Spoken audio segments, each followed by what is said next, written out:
Hey everybody, Matt of Slabathor here. Today we're going to answer the question, what happens when you clean out your scrap bucket, cut hundreds of bricks, organize it into a tiny castle, and then epoxy everything together? The answer probably won't surprise you, but Slabathor planes it down while you watch, and you end up with a beautiful, stunning coffee table. My scrap pile at the time was blessed with a lot of fun pieces of wood. This is some Afromosia from a table that I'd built. I had a piece of black Limba that I got on sale, and I'd never really worked with it before, but it looked fun. Some Alder that was just sticking around, and a bunch of Sapele left over from a table. There are 127 different bricks in the table, so even when I sped it up and cut out big chunks in the middle, it still looked really, really repetitive cutting all this. The main reason I found that it looked so repetitive was because it was pretty repetitive cutting 128 different chunks of wood, but it left me with this beautiful little brick castle as I laid out all the pieces. Each row of the table is one row of this castle. And by mapping out how many of each piece of wood would go into each row, that helped me spend less time reorganizing and restacking, and more time just trying to design and find out what fit well together. I still did quite a bit of moving things around, as you see, but altogether I was pretty happy with the pattern. Getting the table ready for epoxy was a little bit tedious, but also pretty straightforward. I glued on spacers to the end of each of the different pieces of brick. Then I was able to lay them against the straight edge. Right here I'm using a piece of aluminum extrusion. And then I'd glued another spacer strip on top of it. Really important detail is to make sure you leave off enough on either edge so you don't cut and expose your plywood spacers. But if you take that into account, it really makes this process pretty quick. One other really nice benefit of these plywood spacers is that they take up some of the volume between your bricks. So that translates to a lot less epoxy used in the build.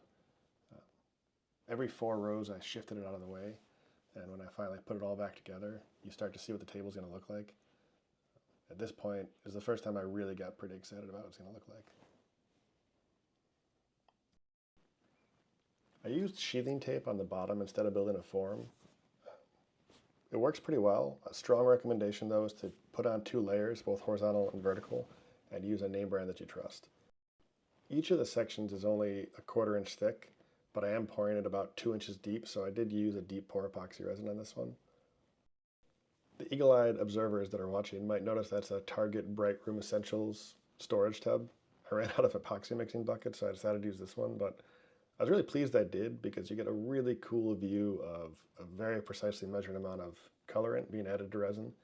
And when it starts mixing, it goes from bubbly black to suddenly this beautiful mirror that just shows off what the table is going to look like. I usually pour resin pretty slowly into a table at first. So just a little test spot, then a little bit more, then a lot more. Then I end up dumping the whole bucket on as I try and search for leaks and hope that I didn't have any. One of the fun things I learned editing this video is that when you speed up deep pour resin degassing, it almost looks like it's boiling, but that's just all the air bubbles coming out and popping on the surface. I used a flush cut router bit and this little handheld router to trim off anything that I could. Trying to start as flat as possible is always great for planing. After setting up Slabathor to take off just under 1/8 of an inch, I turned on the router and pressed go on the control panel. Just double checking with the finger that it's just shy of 1/8 of an inch. Looked good. Now that it's off and flattening, off camera, I'm going to zoom in a little bit so that I can eat my lunch in peace.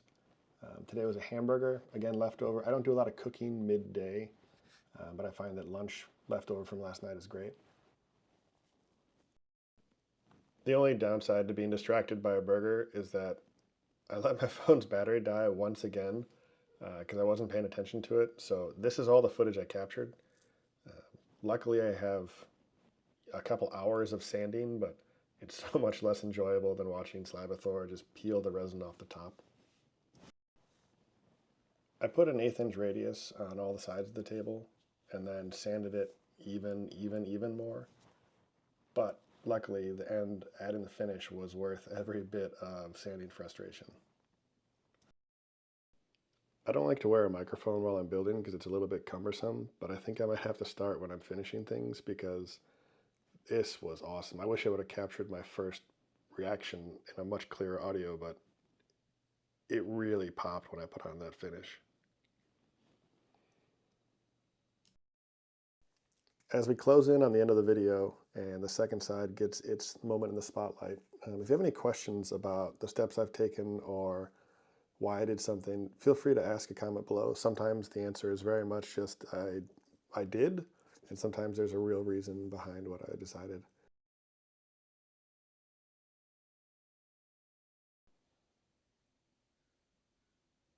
After a quick buff with a white pad and the dirtiest DeWalt sander I've ever seen, I wiped off absolutely everything I could see on the surface, and then all that was left was a really awesome table.